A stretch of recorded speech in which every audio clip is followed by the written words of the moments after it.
Hey guys, what's going on? It's Brian coming to you from another episode of a TST product feature.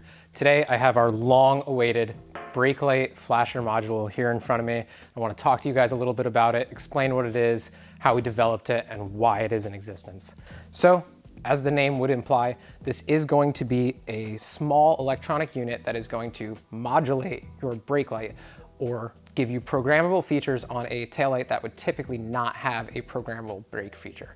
So what this guy does is it's actually going to be a separate computer board, which we typically do have inside of our taillights, but again, if it's an OEM unit, we obviously don't have that in there, or if it's just a unit like the one found in our Grom, we just didn't have enough room to put a programmable computer chip in there with all the LEDs and all the other components that have to go in there. So we went to the drawing board and developed this brake light modulator, which acts as that programmable feature externally.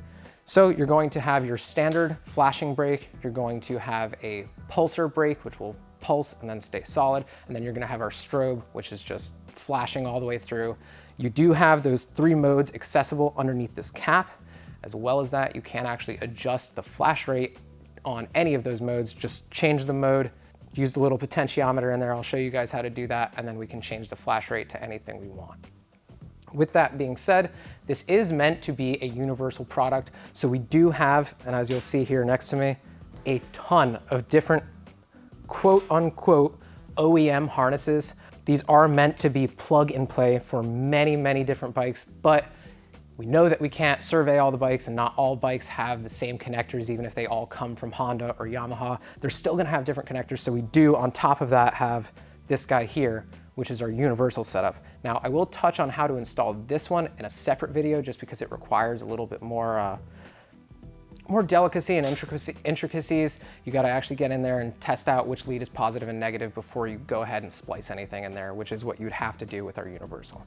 All right guys, so before I actually do jump into the installation on the Grom behind me, let me push these harnesses out of the way.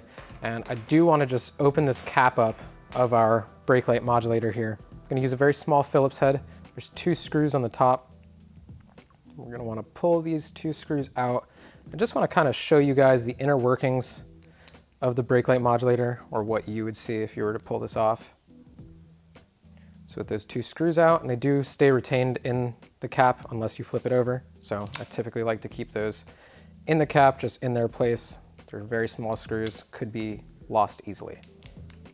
So with that being said, you can now see the inside of our brake light modulator. We have our programmable button there and our potentiometer here. Our programmable button is going to switch between the 3 modes. To activate that, we will actually need to power the brake light modulator unit. So what that means is apply the brake, then press the button, release the brake, and the mode will have changed. The potentiometer, on the other hand, that can be adjusted on the fly. You don't need to have power. Clockwise is going to go faster. Counterclockwise is going to go slower. Be very careful because even like a quarter of a turn back and you'll be going so slow that it will almost look solid, or almost like a quarter of a turn forward and you'll be going so fast that it will almost look solid, but it will still be blinking.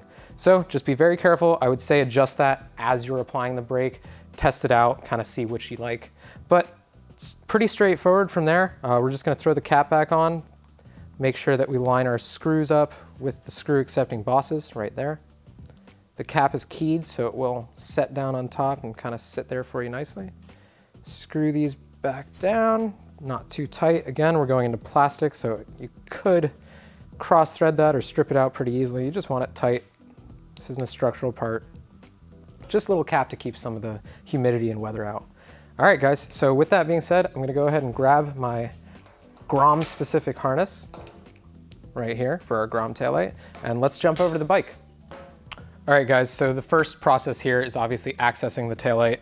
I'm gonna go ahead and pull the seat off of our Honda Grom. As you can see, we already have our nice fender eliminator and taillight system installed here. So I'm gonna go ahead and trace my wire lead back to where we had originally put it. I'm gonna see that 6-position connector. Disconnect the taillight from the bike. At this time, we're gonna go ahead and grab our brake light modulator and the appropriate harness with the matching ends. Set the brake light modulator down. Then we're gonna go ahead and take the mating ends of our harness. Just go ahead and plug those in. Easy as that. There you guys go. I'm gonna go ahead and start to route my brake light modulator approximately where I want it. We have included a zip tie in the kit, and that zip tie does conveniently fit right there in that gap. So that is going to allow you to locate it to a cross brace or something of that sort and just kind of zip tie it down. Again, it's not a component that really needs to be structurally intact or supported, so we just kind of lay it in there and then zip tie it so it doesn't shake around too much. So I'm gonna go ahead and take my brake light modulator, kind of like right here through this wire loom. Then I can push these plugs off into the corner over here. There's a lot of space in the grom, so we're allowed to do a lot of what we want. All right, so I got that routed underneath. Going to now plug in my harness to my brake light modulator. There is a keyed feature on the top of the accepting plugs. Make sure that clicks in. You can hear it audibly. Then we're just gonna go ahead and pull this guy back a little bit. And at this time, I actually wanna go ahead and show you in real time what that flash rate changing does. So I'm gonna pull these screws out. Not fully though, I'm gonna let them just kind of sit there in their respective position in the cap. Just making sure that they're disengaged from the body. Ooh, got about a half a thread left. There we go. So once those guys are out, just leave them in the cap. They're very easy to lose. Set the cap off to the side. And here we have our potentiometer, which is going to allow us to change the flash rate, and then our programmable button, which is actually going to allow us to change from standard, strobe, or pulsar to whichever one we want. Now that our brake light modulator is installed, we're gonna go ahead and double check that it is functioning properly. I can see that there on my hand.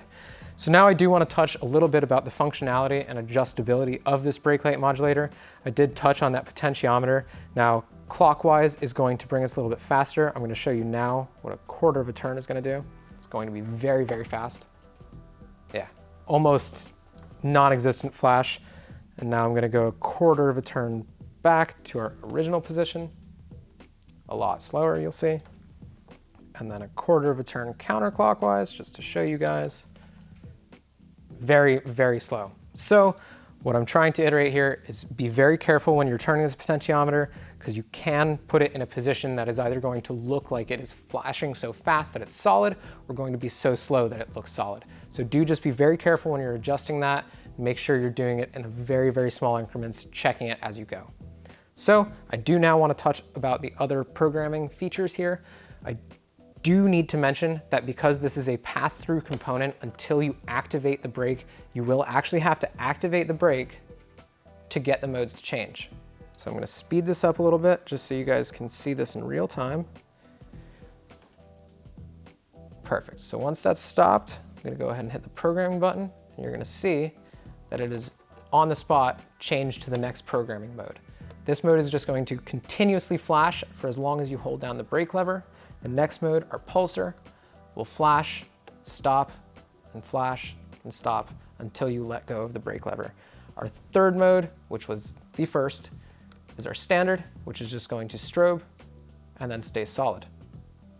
Those are the three modes that come on the brake light modulator, all very adjustable. You can tune it to what you like. You can tune it to whatever speed if you want a really, really slow flashing one to get people's attention, or one that's really, really fast, such as the strobe, and just really blasting people's retinas so that they make sure that you're being seen. It's your choice here, guys. We gave you that option. So the only thing to do here is to put that cap back on, make sure that everything's squared away in terms of wiring, and then just zip tie this guy into a location that we like, and we can call it a day. All right, so with our brake light modulator successfully installed in our Grom, it's gonna end this episode of the product feature video. You know all about the brake light modulator, what it does, where it goes, how to install it, how to change its flash rate or mode. Now the only thing left is to know where to find it. And that's at our website at tstindustries.com. It's gonna be under the category of your bike if we have a specific harness for that. So just go through, select the category. If, say Honda Grom, year, scroll down, you'll find this with its appropriate harness. Now, if you don't find that there, you can go into our universal section and you will find the brake light modulator with the universal harness, and we will in the future have a video on how to install this and how to crimp that properly so that you guys do have a plug and play system on a bike that typically wouldn't have that available. That's gonna do it for this episode, guys. I'll catch you next time.